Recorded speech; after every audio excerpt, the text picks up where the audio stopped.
Pronto. Estamos falando de alguns países no continente americano, né? Ainda sobre aquela regionalização que divide conforme o critério histórico, étnico, cultural, social, econômico, que divide a América em duas. A América anglo-saxônica, composta por Estados Unidos e Canadá, e a América Latina, composta por todos os países ali que se caracterizam por ter economia em desenvolvimento, por ter ali a predominância das línguas latinas, né? Derivadas do latim, como português, espanhol, italiano, francês, e também vivenciar ali condições culturais parecidas, condições históricas também semelhantes de exploração do seu território, enfim. Então, vamos lá. E aqui, essa parte vai falar um pouquinho sobre alguns países da América Latina, né? Fica versando, às vezes fala da América Latina, às vezes fala da América Anglo-Saxônica, mas aqui, especificamente, vai falar um pouquinho da América Latina.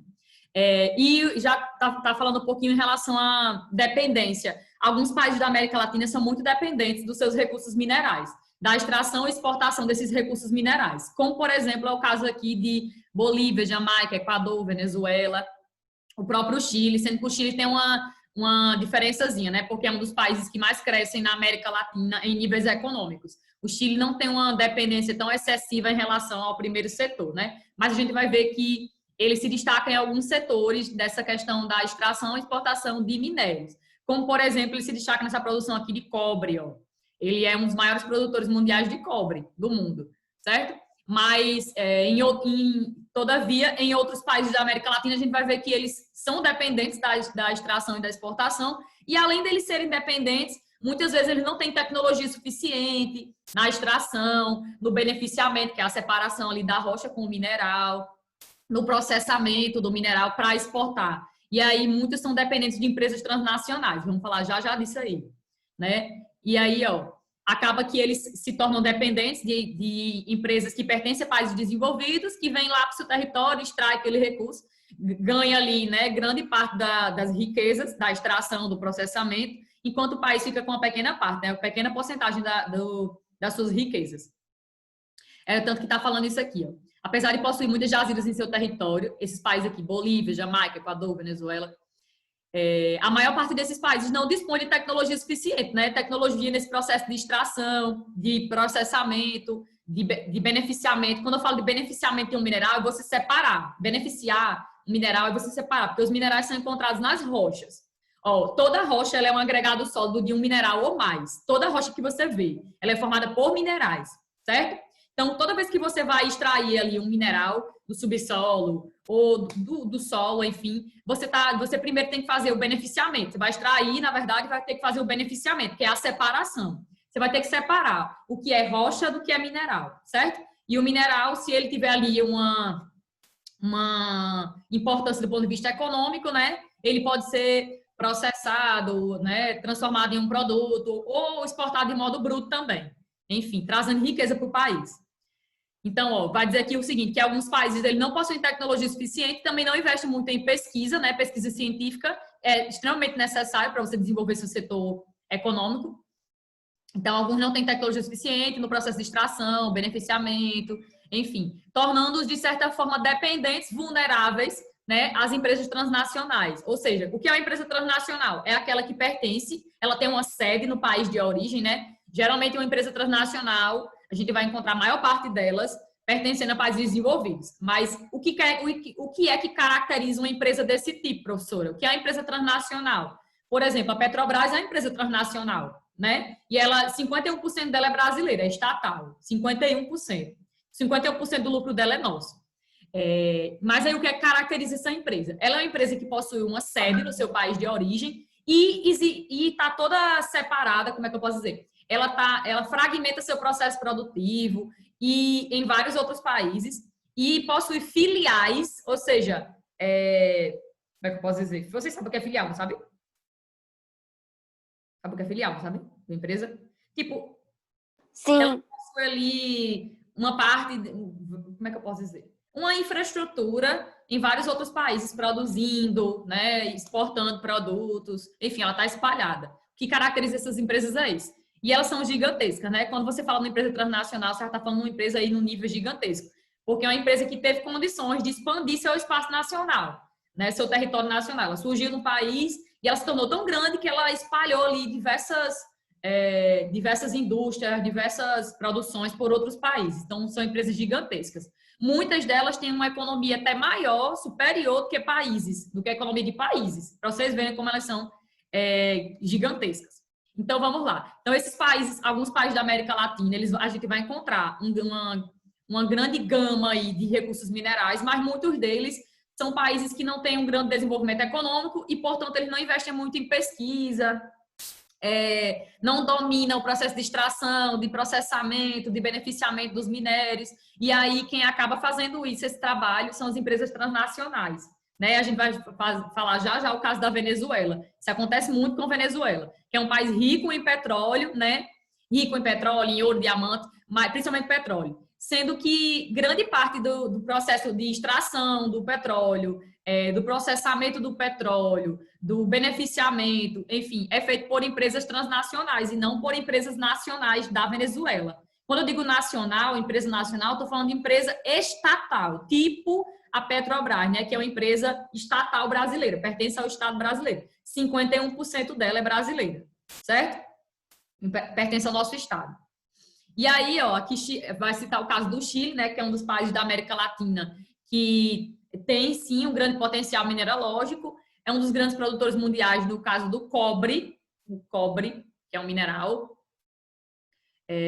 participando de cerca de 1/3 da produção mundial de cobre, cujo montante superou 5 milhões de toneladas no ano de 2016, ou seja, é um grande produtor. E, além disso, o Chile não é um país que se destaca somente nesse setor, né, de mineralogia. Também se destaca também no setor de produção de ouro, de prata, de ferro, lítio e manganês. Inclusive, é um dos países que possui um dos melhores indicadores sociais da América Latina, viu? Um dos países que mais crescem atualmente é o Chile. E é um país que, tipo, investe em pesquisa, investe nesse processo de modernizar a extração, o beneficiamento, o processamento dos minerais. Eles investem, sim. Agora, aqueles outros que eu mencionei lá, Jamaica, Venezuela, Equador, são países que ainda enfrentam problemas relacionados a essa questão de precisa investir mais em pesquisa, precisa investir mais no processo de extração, em técnicas modernas, em equipamentos modernos. O Chile é um caso diferente, certo? O Chile é um caso diferente, é isso que eu estou querendo falar aqui. Desses aí que estão dentro da América Latina e que são ricos em recursos minerais. O Chile, o Brasil também é um caso diferente. Mas falando ainda do Chile, ó, esse setor de mineralogia é tão importante para o país que chega a desempenhar 14% do PIB do país. Que é isso? Quer dizer o seguinte, que 14% de toda a economia do Chile, de tudo que é produzido dentro do Chile, tudo que for produzido dentro do Chile, provém de setores da mineralogia, certo? Seja a produção de ouro, seja a produção do cobre, seja a produção do manganês e por aí vai. 14% de toda a economia do Chile provém desse setor de extração mineral, extração, processamento, enfim, mineral. E isso desempenha cerca de 55% das exportações do país, ou seja, mais de 50% de tudo que o Chile vende para outros países no mundo, mais de 50%, 55% do que eles vendem para outros países provém do setor de mineração, ou seja, é um setor da economia extremamente importante para o país, né? Mais de 50% de suas exportações, ou seja, mais de 50% de tudo que eles vendem, né, provém disso aí. Então, é um setor muito importante. E por causa disso, a gente vai ver que o Chile é um dos países que atualmente vem investindo no setor de tecnologia, né? Também no setor de melhoramento das relações sociais dentro dos locais de trabalho, nas minas. Vem investindo também, de certa forma, em infraestrutura para minimizar os impactos socioambientais que são ocasionados por essa atividade. Quando você trabalha numa mina de extração mineral, você está trabalhando num setor que é muito perigoso, né? Demanda uma periculosidade muito grande para você, para a sua vida. Tanto você pode adquirir uma doença com o tempo, quanto pode acontecer, sei lá, o Chile é um país que fica localizado numa área de encontro de placa tectônica, certo? O Chile fica na costa oeste da América do Sul. Você deve lembrar, talvez, eu espero que sim. E aí ele se localiza ali no encontro de placas, que é uma área suscetível a terremotos, né? Que pode ocorrer, sei lá, um tsunami também, enfim. Então, imagine aí que você tá trabalhando numa mina subterrânea. Você trabalha numa mina subterrânea. E aí, do nada, começa um terremoto, você está lá embaixo, certo? Você está no subsolo. O que é que pode acontecer com você? Aquela área pode ser soterrada, e aí game over, né? Já era. Tô falando de forma assim bem simples, mas isso é horrível, né? Deus o livre. Mas enfim, é um tipo de trabalho muito perigoso. Então é por isso que está dizendo aqui que o Chile vem investindo nesse quesito tanto de melhorar a vida das pessoas que trabalham com as minas, né, no trabalho das minas, mas também nessa questão de se preocupar com o que essas minas elas danam, né, elas causam no meio ambiente. Vem tentando minimizar o que essas minas elas provocam no meio ambiente, né? Seja a degradação do solo, seja sei lá, liberação ali de algum gás, enfim, esses danos ao meio ambiente.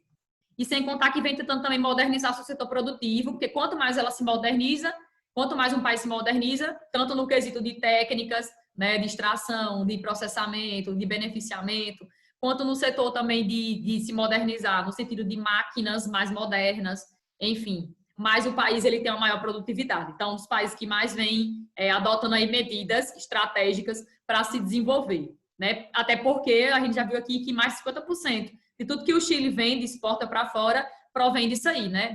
Da mineração. Então, é muito importante para esse país.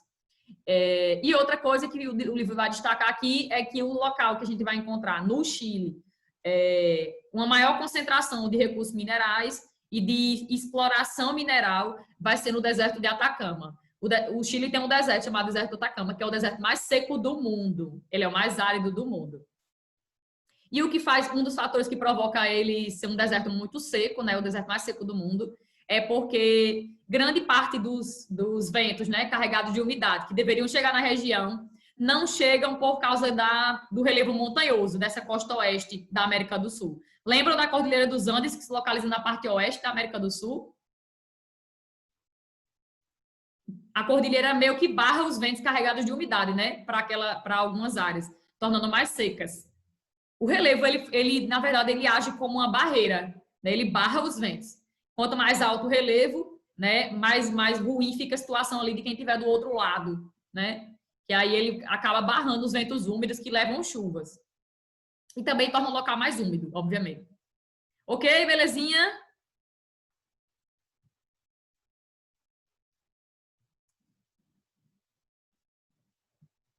Estão me escutando? Vai, deu uma volta aqui no planeta. Aqui. Estamos. Opa, Fia, vamos por aqui. Aí aqui vai falar um pouquinho da Venezuela, eu já falei da Venezuela na outra aula, só para destacar essa questão de que a Venezuela faz parte de um grupo de países que foi criado na década de 60, 1960, a Venezuela faz parte, que é chamada de OPEP, Organização dos Países Exportadores de Petróleo. Esses países aqui, ó, são os países que mais detêm reservas de petróleo, que mais produz e exporta petróleo, certo? E a Venezuela, a gente sabe que é o país que possui as maiores reservas mundiais de petróleo do mundo. As maiores reservas. Não é o que mais produz petróleo, certo? É o que detém as maiores reservas atualmente. A Arábia Saudita, geralmente fica aí uma disputa para ver quem fica em primeiro lugar. Se é a Arábia Saudita, se é a Rússia. A Rússia também está dentro desses países aí que mais produz petróleo no mundo. E aqui tem uma tabelinha, né, para mostrar essa questão dos países que fazem parte da OPEP, os países exportadores de petróleo, maiores exportadores de petróleo, em relação aqui à reserva mundial de petróleo, tá vendo? Reserva de petróleo em porcentagem. Então, a Venezuela é o país que possui as maiores reservas do mundo de petróleo. Aí, seguido por Arábia Saudita, Irã, Iraque, enfim. Ou seja, a gente vai ver aqui que grande parte dos países que possuem grandes reservas de petróleo se localizam no Oriente Médio, que é aquela regiãozinha ali, fica entre a África e a parte mais a leste do mundo. Vocês não vão ficar abstraindo, eu vou mostrar.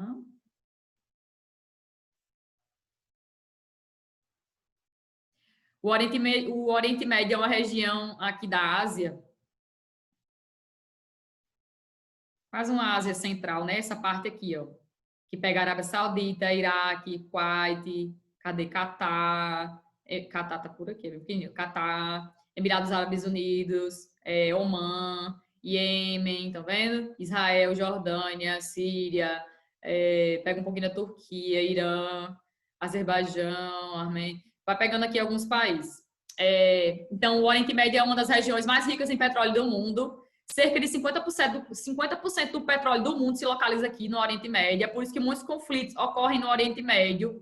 As pessoas pensam que é só por causa de religião, só por causa de território, só por causa de, sei lá, relações culturais adversas, mas não. Né? É uma região extremamente rica em petróleo e muito visada por outros países do mundo, como os Estados Unidos, Reino Unido, França. É uma região muito visada, certo? Muito visada. Por quê? Por causa dessa riqueza aí do petróleo. E aqui tem uma listazinha, né, mostrando os países exportadores. Esse grupo aqui da OPEP foi criado na década de 60, faz muito tempo que foi criado, na década de 60, e tinha um objetivo inicial, e até hoje eles têm esse objetivo, de conversarem, dialogarem entre si, para criar algumas políticas relacionadas ao petróleo, né? Controlar essa questão do preço do barril do petróleo, tentar ali, quando entrar em crise, né, por causa do petróleo, tentar dialogar entre si para saírem da crise o mais rápido possível, criar algumas políticas relacionadas ao petróleo. Por isso que foi criado esse grupo aí. E a Venezuela faz parte. A Venezuela, como eu falei, é o país que possui as maiores reservas, tem uma grande produtividade, sendo que tem um quê aí, uma interrogação. A Venezuela é um país extremamente rico, mas não é um país que detém grande tecnologia de ponta no quesito de extração, processamento e beneficiamento. Acaba que o país se torna dependente das empresas transnacionais, porque na Venezuela, quem acaba fazendo esse processo de extrair o petróleo, de beneficiar, fazer o beneficiamento, a separação da rocha com o petróleo e de fazer o processo de processamento do petróleo, são empresas estrangeiras, são empresas transnacionais, que vêm para a Venezuela e fazem esse trabalho. E aí, somente o processo de exportação, né, alguns processos de exportação são feitos pelas empresas da própria Venezuela, estatais, ou seja, do governo da Venezuela. Somente o processo de exportação do recurso é realizado por empresas estatais. Acaba tornando a Venezuela um país vulnerável, né? Vulnerável a essas empresas transnacionais. Ou então, de certa forma, até dependentes dessas empresas transnacionais. E não fica com a maior parte da lucratividade também, né? Porque ela só participa desse processo de exportação aqui. Então, isso é uma coisa muito negativa que o país tem. É um país rico, extremamente rico, no quesito de petróleo, não só petróleo, o livro também destaca aqui dois outros setores, ó. Na Venezuela a gente também vai encontrar ouro, diamante, mina de ferro, manganês, bauxita. Ou seja, a gente vai encontrar diversos recursos que são muito requeridos a nível de comércio internacional, mas o país não tem grande, como é que eu posso dizer, desenvolvimento na área de pesquisa, na área de tecnologia de ponta, né? Não é um país muito moderno nesse setor de extração. Enfim, acaba sendo dependente dessas empresas estrangeiras aí, transnacionais, as poderosas do mundo, nesse setor, né? Mas, ó, 90% de tudo que o país vende, exporta, provém do petróleo. Já falei disso, né? Ou é o petróleo bruto, ou é o petróleo processado, ou é algum produto derivado do petróleo, mas 90% da cota de vendas do país, de exportação da Venezuela, né, são algo relacionado ali ao petróleo. Então, é um recurso extremamente importante para esse país. E eu já falei da crise, né? Vou falar de novo, não. Não, então sai daqui. Agora vamos para a agropecuária. Vai dizer aqui nessa parte que a agropecuária, na verdade, a agropecuária eu estou falando de dois tipos de economia, né? Agricultura e pecuária. Agricultura, que seria o cultivo aí de espécies, né, de vegetais, que tanto servem para o consumo interno dos países quanto para exportação, ou seja, venda para fora. E pecuária, eu estou falando de quê? De criação de animais. Então, vai dizer aqui que a agropecuária no continente americano é muito diversificado, mas depende de onde você está se referindo, né? Depende, diversificado quer dizer o quê? Quer dizer que a gente vai encontrar dentro do continente americano diversos tipos de plantações, diversos tipos de culturas, certo? E a gente vai encontrar também uma pecuária diferenciada, dependendo do local onde você esteja. E agora vai falar essa questão, tanto em relação à América anglo-saxônica, Estados Unidos e Canadá, quanto vai falar agora em relação também à América Latina. De cara, a gente já sabe, já deveria estar aí em mente, que a América anglo-saxônica ela tem uma agricultura muito moderna, muito mecanizada, que não demanda muita mão de obra, uma agricultura que se destaca por adicionar técnicas modernas, ter um trabalho ali muito qualificado, com pessoas qualificadas, utiliza todo tipo de técnica que aumenta a produtividade, enquanto na América anglo-saxônica a gente vai encontrar uma agricultura e uma pecuária em alguns países, né? Em alguns países. Semelhante ao que acontece nos Estados Unidos e no Canadá, como, por exemplo, Ana Beatriz, Brasil, México, Chile, Argentina, tem uma agricultura um pouco semelhante com o que acontece nos Estados Unidos e no Canadá, sendo que a maior parte dos países na América Latina, a maior parte deles, a gente vai encontrar técnicas ainda muito rudimentares, técnicas tradicionais de agricultura e pecuária, tipo criar animais em uma extensa área, sem se preocupar ali com o hectare de terra, em produzir outra coisa, em fazer outra coisa. Existe muita concentração de terra nas mãos de poucas pessoas, nesses países mais pobres, como no Brasil, isso acontece muito no Brasil. Nós somos um país que concentra muita terra nas mãos de poucas pessoas, e isso remonta ao período histórico do nosso país, quando houve lá a divisão das capitanias hereditárias, né? O Brasil foi dividido logo no início da colonização em capitanias hereditárias. Cada donatário, que era aquele cara que tinha sido designado para ser o administrador da capitania, ele poderia dividir a capitania em sesmarias. As sesmarias ele poderia doar, mas ele tinha que, de certa forma, participar ali daquela administração, de forma indireta. E aí, aquelas sesmarias que eram doadas para outras pessoas, que eles deveriam administrar, com o tempo foi sendo passado. Sesmaria era uma grande propriedade, geralmente. Era uma grande propriedade de terra, onde muitas vezes se praticava o sistema de plantation, que é o sistema de monocultura, né? Se pegava ali uma extensa faixa de terra para se cultivar um único tipo de cultura, tipo algodão, ou café, ou, sei lá, banana, enfim. Pegava ali uma extensa área para produzir um único tipo de cultura, né? Não tinha uma diversidade de culturas, não tinha, se utilizava o trabalho escravo, não tinha, as técnicas eram muito rudimentares, muito tradicionais, não tinha ali muita adesão de tecnologia, na verdade nem tinha praticamente.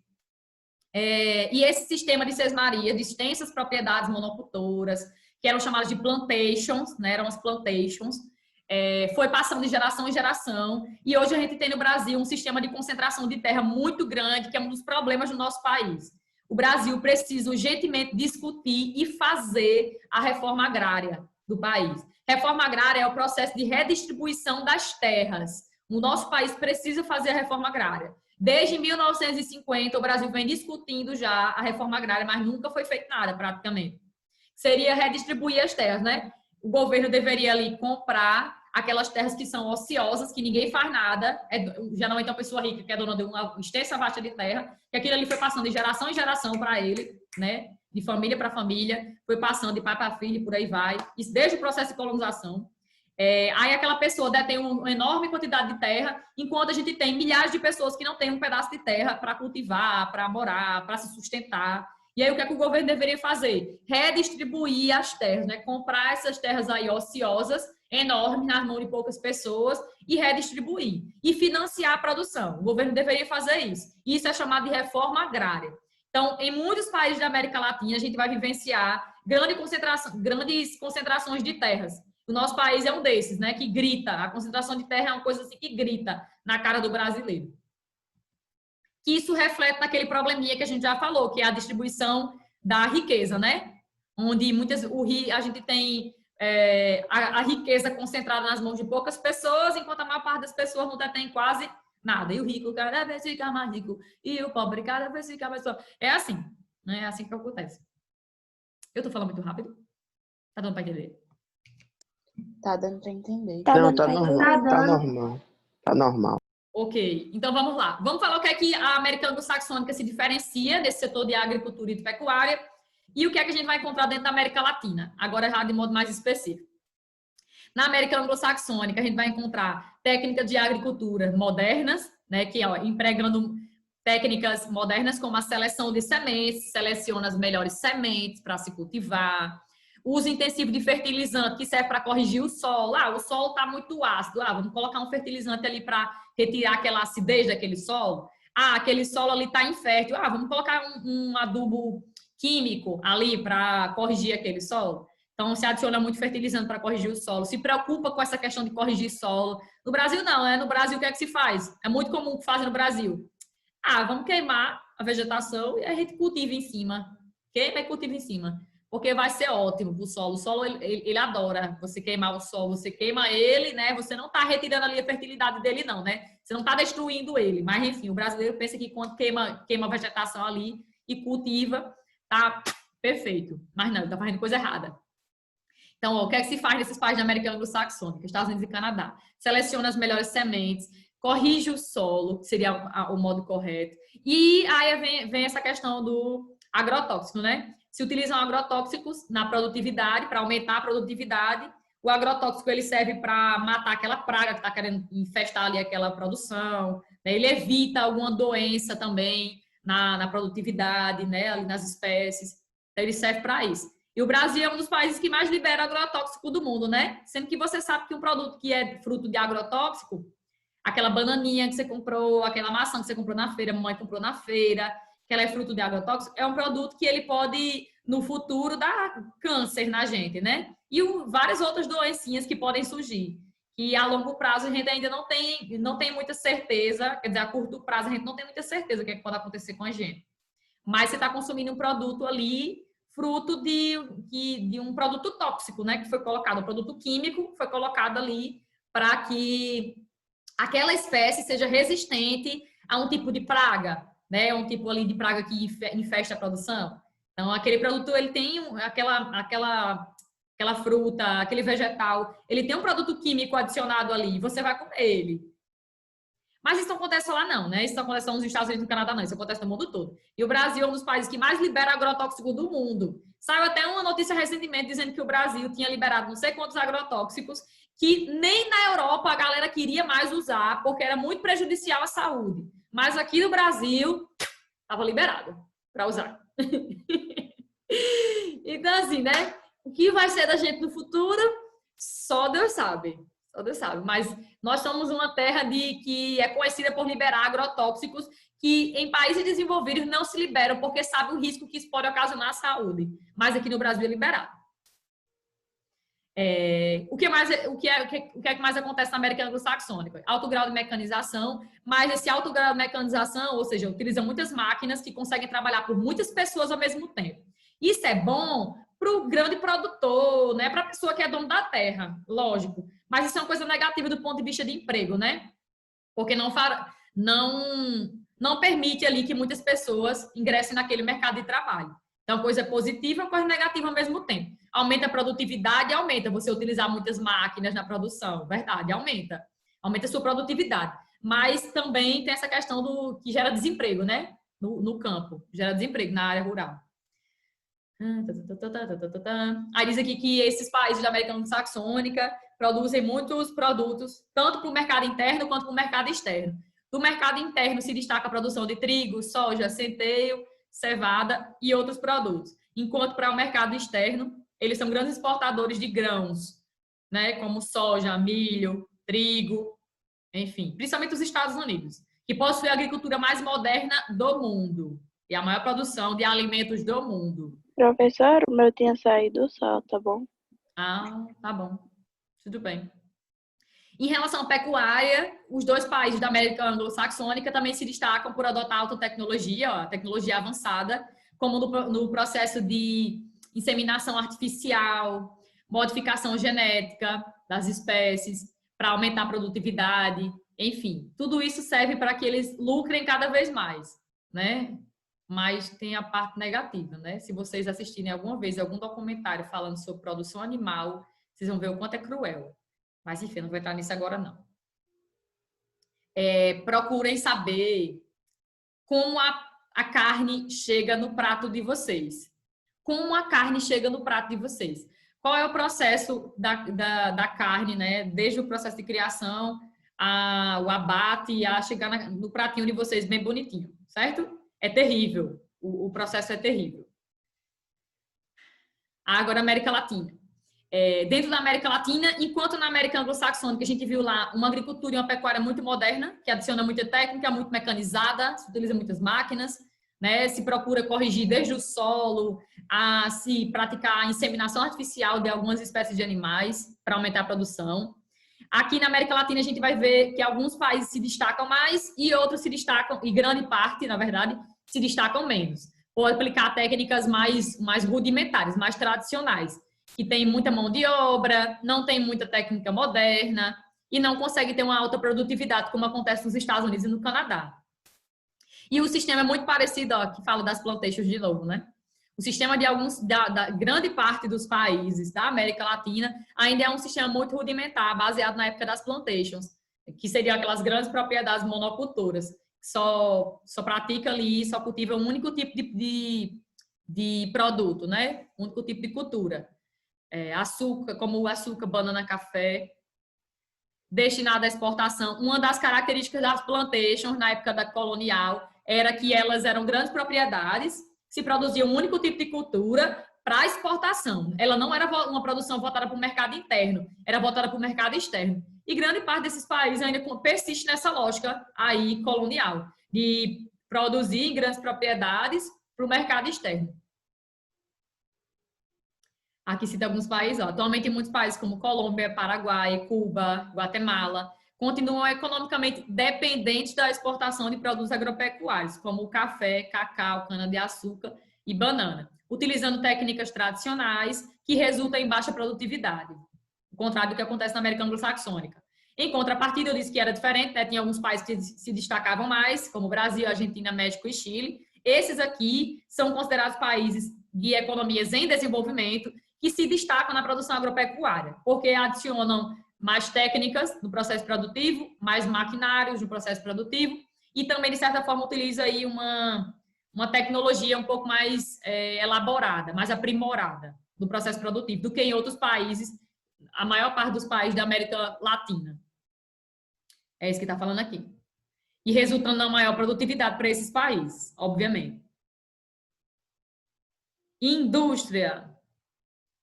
Onde é que a gente vai encontrar a indústria mais sofisticada dentro do continente americano? Mais sofisticada, que detém aí uma mão de obra mais qualificada, que detém aplicação de alta tecnologia no processo produtivo, que é muito automatizado. Onde é que a gente vai encontrar esse tipo de indústria? Na América Latina ou na América Anglo-Saxônica? Mais, né? Mais, processo mais. Uma indústria mais bem preparada.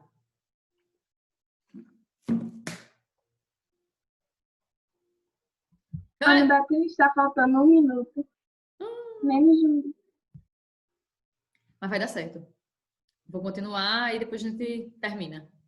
Então, olha, em relação à indústria, mais uma vez, tanto em relação à agropecuária quanto em relação à indústria, a América Anglo-Saxônica se destaca. Por quê? Porque é onde a gente vai encontrar os dois países desenvolvidos do continente, né? Os países que mais investem em pesquisa, inovação, desenvolvimento, tanto nessa questão da agropecuária quanto na questão da indústria. E aí, aqui vai falar muito dos Estados Unidos, porque os Estados Unidos é a maior economia do mundo, né? E além de ser a maior economia do mundo, é um dos países líderes na produção industrial. Não é o país que mais produz produtos industrializados do mundo, porque a China ultrapassou. A China hoje é o país que mais produz e exporta produtos industrializados, né? Mas os Estados Unidos é o segundo maior país. Embora, né, a maior economia continue sendo os Estados Unidos, é a maior economia do mundo. E tem uma regiãozinha dentro dos Estados Unidos que é considerada um Manufacturing Belt. Vamos falar dele já já. O Manufacturing Belt seria tipo um grande cinturão industrial do país. É um cinturão industrial. Foi onde, eu não sei se vocês já estudaram história dos Estados Unidos. Já estudaram história dos Estados Unidos? Na disciplina de história. Já estudaram história dos Estados Unidos? Não. Eu acho que a gente está estudando mais agora, aprofundando no assunto. A gente está estudando a independência dos Estados Unidos só. Oxi, Ah, a não, independência é 1776. 1776, independência dos Estados Unidos. Então, vocês já estudaram o processo de colonização? Não? Não. Estudamos o processo de Sim, como foi?